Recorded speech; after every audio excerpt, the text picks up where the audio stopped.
Why are there not more people talking about the stench of evil? The stench was the first sign, a putrid, nauseating odor that clung to the air like a shroud. It emanated from a house in Lahore, Pakistan. The year was 1999. The source of the smell, the decomposing remains of almost 100 boys. This is the story of Javed Iqbal, the man who confessed to their murders. A story that chills the bone and scars the soul. The air was thick with an unbearable, sickening smell that seemed to seep into every corner of the neighborhood. Residents were horrified, unable to escape the pervasive odor that hinted at something far more sinister than they could imagine. The house, an unassuming structure on the outside, hid a gruesome secret within its walls.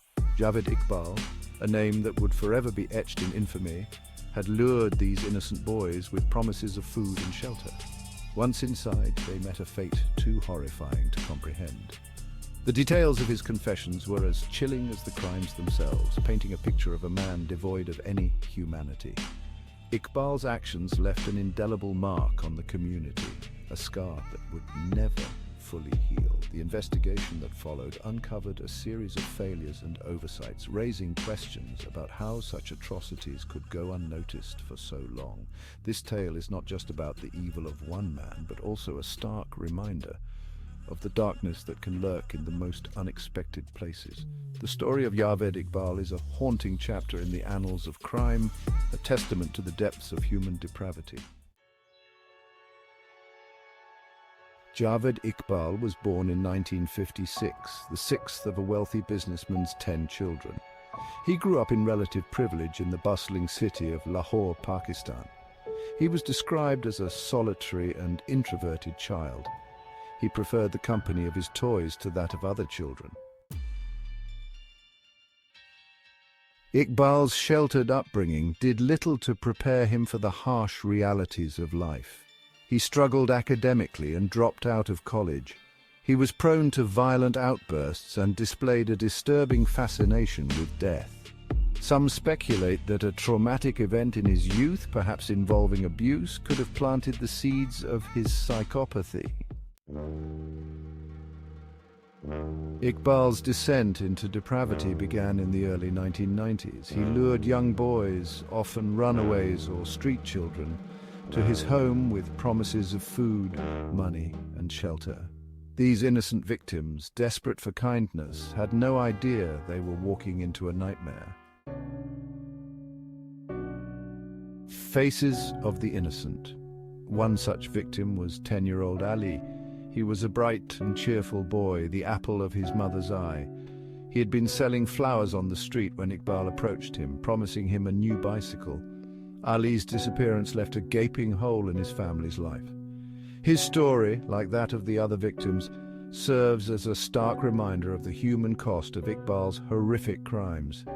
Ali's mother, Fatima, recalls the day vividly. She remembers the last time she saw her son, his face lit up with hope and excitement. The promise of a new bicycle was too tempting for a young boy to resist. Little did he know it was a trap. The bustling street where Ali once sold flowers now feels empty and cold. The other children who once played and laughed with him now carry a heavy burden of fear and loss. Iqbal's deceitful promise shattered the innocence of many children like Ali. Each toy left behind, each flower unsold, tells a story of dreams unfulfilled and lives cut short. The community mourns, but they also remember. They remember the faces of the innocent, the laughter that once filled the air, and the hope that was stolen from them. Ali's story is a testament to the resilience of the human spirit and a call to action to protect the vulnerable. A confession and a chilling trail. In December 1999, Iqbal walked into the offices of a local newspaper and confessed to killing over 100 boys. He even provided a detailed account of his crimes, complete with photographs of his victims. He claimed he had strangled and dismembered his victims, dissolving their bodies in acid. He then disposed of the remains in a nearby river. Unmasking the House of Horrors. The police descended upon Iqbal's home, a nondescript building that hid a gruesome secret. The stench of death was overpowering. Inside, they discovered a scene of unimaginable horror. Bloodstains marred the walls and floors. Chains and torture devices lay scattered about. Two large blue drums, filled with partially dissolved human remains, stood as a testament to Iqbal's barbarity. Pause 3S. The Lost Voices. Among the many lives shattered by Iqbal's reign of terror, the stories of Asif and the twin brothers Ahmed and Ali stand out as poignant reminders of innocence lost. Asif was just 10 years old when he disappeared from the bustling streets of Lahore. A bright child with a love for cricket, his family described him as a beacon of joy. His mother still recalls the last time she saw him waving goodbye as he left for school, a smile lighting up his face. Days turned into weeks and weeks into months, but Asif never returned. His family was left in an agonizing limbo, their hopes fading with each passing day. Then there were Ahmed and Ali, the inseparable twin brothers. At 12 years old, they were known for their mischievous pranks and infectious laughter. Their parents remember the day vividly. The twins had gone to the local market to buy sweets, but never came back. The market, usually a place of lively chatter and activity, became a scene of despair as their parents searched frantically, calling out their names, but to no avail. Pause 3S. These children, along with countless others, became the silent victims of Iqbal's monstrous acts. Their stories, though heartbreaking, deserve to be told. They are not just statistics in a case file, but real lives cut short, dreams unfulfilled, and families left in perpetual sorrow. As the investigation into Iqbal's crimes unfolded, the weight of these lost lives bore heavily on the detectives. Each piece of evidence, each chilling find, was a stark reminder of the innocence that had been brutally snatched away. The discovery of school uniforms, toys, and personal belongings in Iqbal's House of Horrors painted a harrowing picture of the lives that had been extinguished. Pause 3S. The stories of Asif, Ahmed, and Ali are emblematic of the countless other children who fell victim to Iqbal's cruelty. Their memories linger in the hearts of their families and serve as a somber testament to the evil that once lurked within their community. Pause 3S. As we move forward, let us remember these lost voices and the families who continue to seek justice and closure. Their pain is a stark reminder of the human cost of Iqbal's atrocities, a cost that can never be fully repaid. Justice, delayed and denied. The phrase echoes through the halls of history, a haunting reminder of the countless lives affected by the slow grind of the judicial system.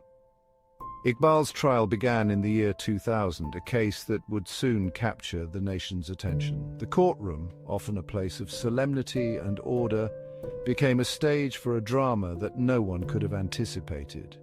Initially, Iqbal pleaded guilty to the charges laid against him. However, as the trial progressed, he recanted his confession, claiming that it had been made under duress. The courtroom was filled with tension as his new plea cast doubt on the proceedings. The trial quickly turned into a media spectacle. Cameras flashed, reporters jostled for position, and the families of the victims stood outside the courthouse, their faces etched with grief and a desperate need for justice. Yet the case was riddled with inconsistencies. Allegations of police misconduct surfaced, casting a shadow over the integrity of the investigation. Lawyers argued vehemently, each side presenting a narrative that seemed to contradict the other. On March 15, 2001, the case took a tragic turn. Before a verdict could be reached, Iqbal was found dead in his prison cell, along with his alleged accomplice. The circumstances of their deaths were suspicious, adding another layer of mystery to an already convoluted case. Their untimely deaths left many questions unanswered. The families of the victims, who had hoped for closure through the trial, were left in a state of limbo. The mystery surrounding Iqbal's death only deepened their anguish, leaving them to grapple with a justice system that had failed them in more ways than one. Death behind bars. The official cause of death was suicide. However, many believe that Iqbal and his accomplice were murdered, perhaps by vigilante police officers seeking revenge. Their deaths, while tragic, did little to quell the public outcry. The case exposed the dark underbelly of Pakistani society, highlighting the vulnerability of street children and the shortcomings of the justice system.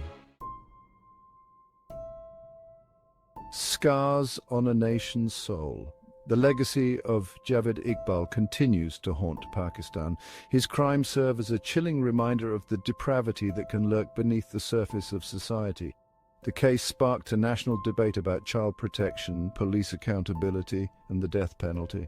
While some progress has been made, much work remains to be done to ensure that such horrors are never repeated.